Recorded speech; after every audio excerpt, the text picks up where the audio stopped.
Here in Germany, a new opinion poll is ringing alarm bells for Friedrich Merz, who is set to become the country's next chancellor. The poll shows he's losing public support even before taking office. According to the survey, Merz's conservative CDU-CSU bloc now stands at 26%, 3 points fewer than during February's federal elections. In contrast, the far-right Alternative for Germany Party, or AfD, has made significant gains. It now stands in the polls at 24%. That's 3 points higher than during the election. Well, support for the AfD is particularly strong in eastern Germany. DW's political correspondent Matthew Moore went to Bernau in the state of Brandenburg to find out why. Carnival in Germany. A chance to mock the political establishment. Here in the east, that now includes the AfD. Die AfD soll man verstehen.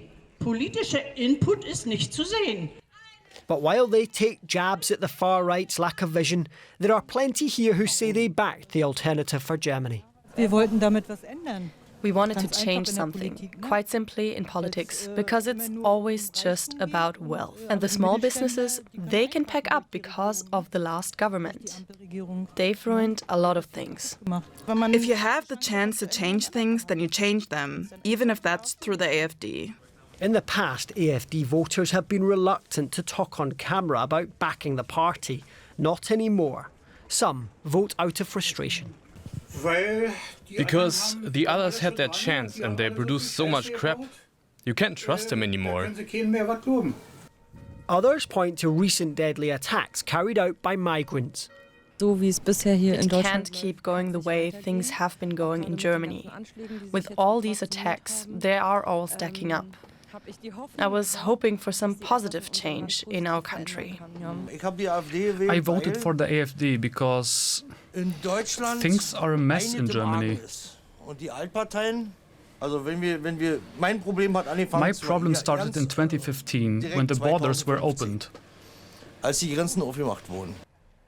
Perhaps surprisingly, the anti-immigration AfD is most successful in places with fewer foreigners. Some scientists attribute this to a lack of positive experiences with immigrants. Over lunch, we meet a man who didn't vote for the AfD.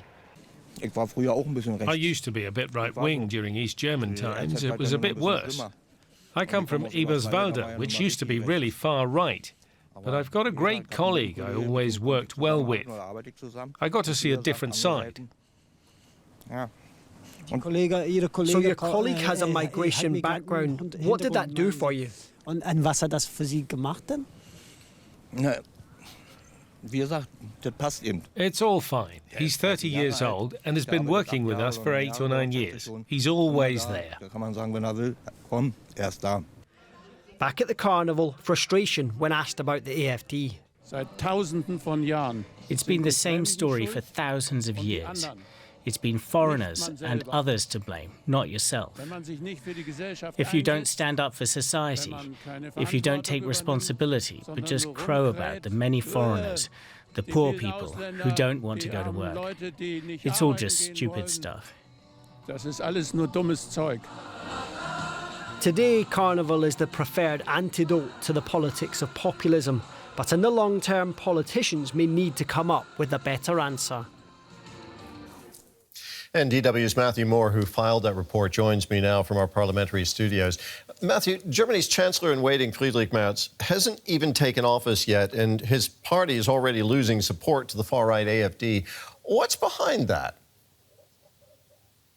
Yeah, this will be very alarming for Friedrich Merz. I think there are probably two reasons, possible reasons for this surge in the AfD's vote. And the reasons are migration and money, Terry. First, you've got to remember that Friedrich Merz, in the election campaign, he really promised a turnaround in migration policy. And essentially that boiled down to saying that Germany would no longer allow people to apply for asylum at land borders. It was a very bold promise, but legally dubious because experts and the opposition said it just simply wouldn't comply with EU law.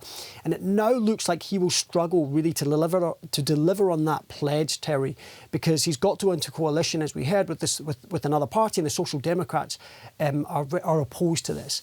And for the hardline, really, the anti-immigration AFD, they've pounced on that and they've called it a betrayal of his promises. The second big reason is that we have this trillion-euro borrowing plan that Friedrich Merz managed to push through the parliament recently. That's for things like investment on infrastructure and defence. And while there's broad support for this, it's controversial among the CDU's core vote because and also Friedrich Merz had to do a kind of U-turn. You know, he promised not to borrow more during the election campaign, and then he's suddenly doing it. So to attacks on his credibility, not just from the AFD, but also from within his own party. So how is Friedrich Merz's party, the Conservatives, responding to this apparent loss of support?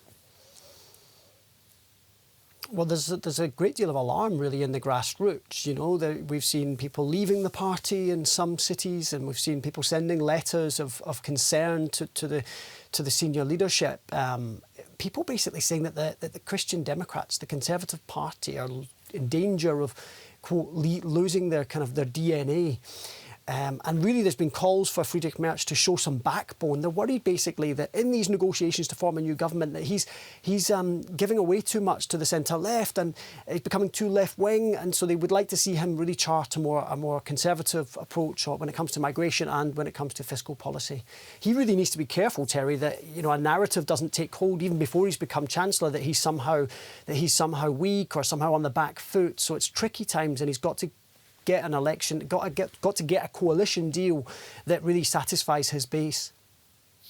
Matthew, thank you very much. That was our political correspondent, Matthew Moore.